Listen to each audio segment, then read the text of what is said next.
selamat pagi. Kembali lagi di kelas semiotika DKV 2. 2B. Yes, kembali lagi kita melanjutkan pembahasan singkat tentang buku semiotika komunikasi karya Sumbo Tinarbuko. Nah, sebelum itu kenalin dulu nih, nama saya Yuli dan teman saya Maitri. Nah, kami berdua di sini bakal memaparkan bagian akhir dari buku ini dan kita bakal memaparkan kesimpulan dari buku ini. Penjelasan dari teman-teman sebelumnya bakal kita rangkum untuk mengingat kembali dan membuat kita lebih ngerti. Amin. Yuk kita flashback dulu.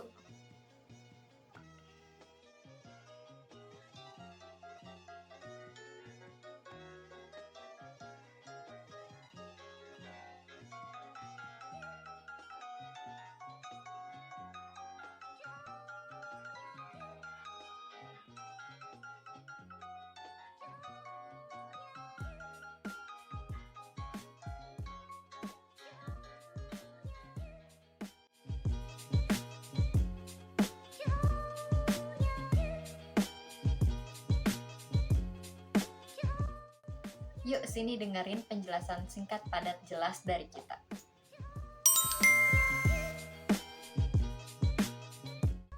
So, apa sih itu semiotika, Mai?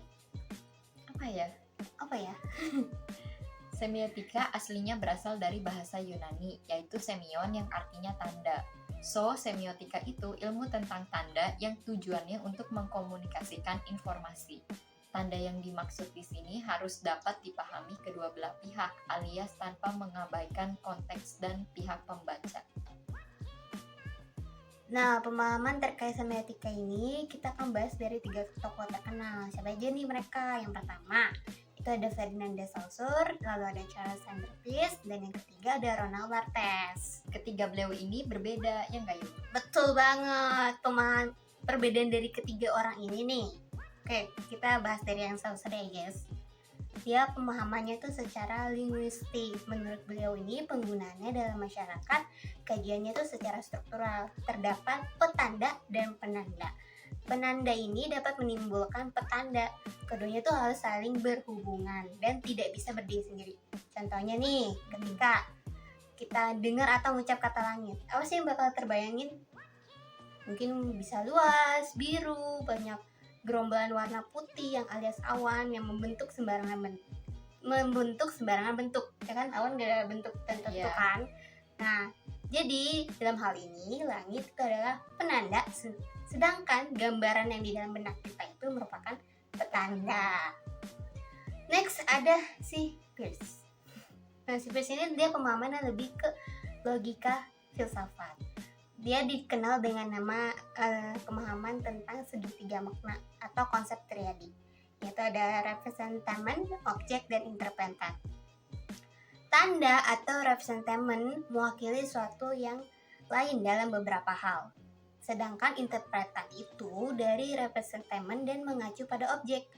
Maka representamen atau si X ini memiliki relasi yang triadik langsung dengan objek atau Y dan interpretan X sama dengan Y.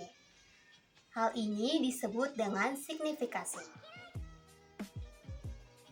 Jadi, dari segitiga makna dibagi lagi ada 3 macam ya guys ya, yaitu ikon, indeks, dan simbol. Ikon itu tandanya mengandung kemiripan pada reference. Indeks itu tandanya keterkaitan, peristiwa, dan eksistensial bukti adanya representamen. Dan objeknya gampang, itu hubungannya sebab akibat.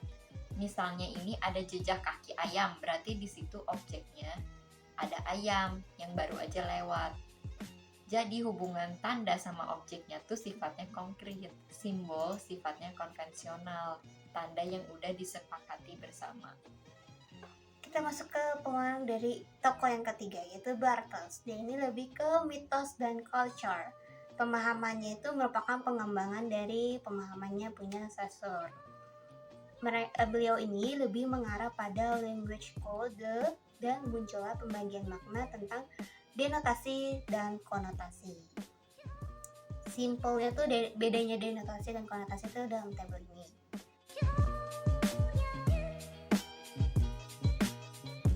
secara gampangnya sih ya, denotasi itu sebagaimana adanya.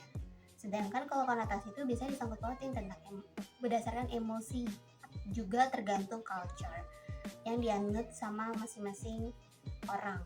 Misalnya denotasi hitam ya cuman warna ya nggak Mai. Ya. Kalau konotasinya warna hitam, orang bisa mikirnya hitam itu apa?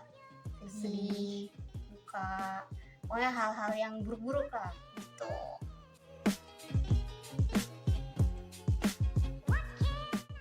Hubungan semiotika dengan DKV adalah meskipun fungsi utamanya DKV adalah fungsi komunikasi, tetapi bentuk-bentuk komunikasi visual juga mempunyai fungsi signifikasi atau signification, yaitu fungsi dalam menyampaikan sebuah konsep, isi, atau makna.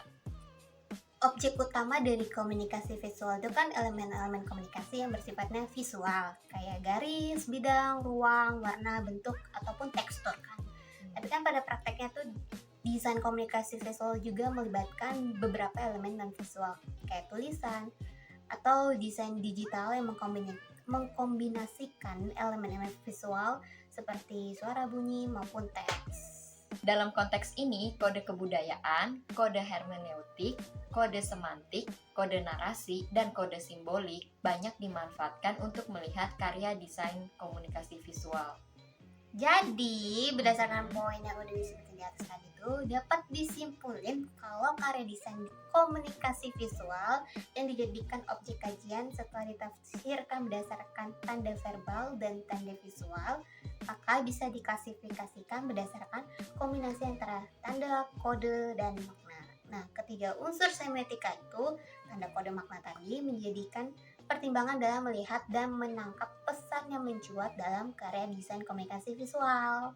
Maka, pendekatan semiotika komunikasi visual sebagai sebuah metode analisis tanda guna mengupas tuntas makna karya desain komunikasi visual layak diterapkan dan disikapi secara proaktif sesuai dengan konteksnya. Jadi gitu deh penjelasan singkat tentang semiotika serta hubungannya dengan DKV ya, Mai. Mudah-mudahan sih pada ngerti nih, ya enggak? Yoi. Sekian dari kita berdua. Terima kasih. Bye-bye. Bye-bye. Ayo tuh gini. 1, 2, 3. B to the OOM. Wow.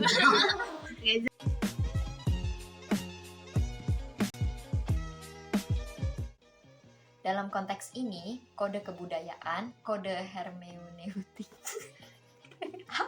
Bacanya hermeneutik.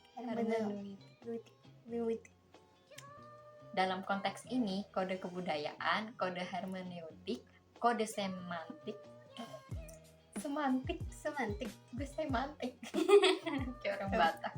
Semantik. Horas, Mama. Dalam konteks ini, kode kebudayaan, kode hermetik,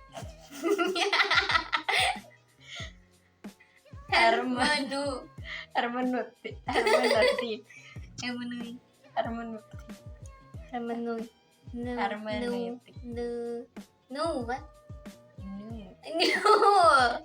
hermeneutik. Udah. Ayo. By the way guys, kan cuma ada di kau doang. Selalu tulis ketik audiens. Terus di-edit gitu. Kan di Saya ada yang kayak gitu. atasnya audiens. Ya. Ini bareng. Nah kan gimmicknya mas di sini. Ya, udah itu nanti aja sama Nicole di bawah lah atau di mana. Lewatin dulu aja. Do you understand the explanation? Langsung aja lah. Tahan ya kamu. Biar kayak Nicole satu tinggal- sesi baru. Kan mau kayak diedit-edit aja deh kan kamera maju mundur. Apa nggak perlu? Kan tinggal masuk ke kerjaan Nicole yang jangan mau. Tuh, Tapi kan tanda yang dimanfaatkan dalam karya desain komunikasi visual itu kan sebagian besar menggunakan ikon, indeks, atau simbol. Sedangkan kode dipahami secara pengkombinasian tanda yang disepakati secara sosial untuk memungkinkan suatu pesan dari seseorang disampaikan kepada orang lain. By the way guys, do you understand the explanation?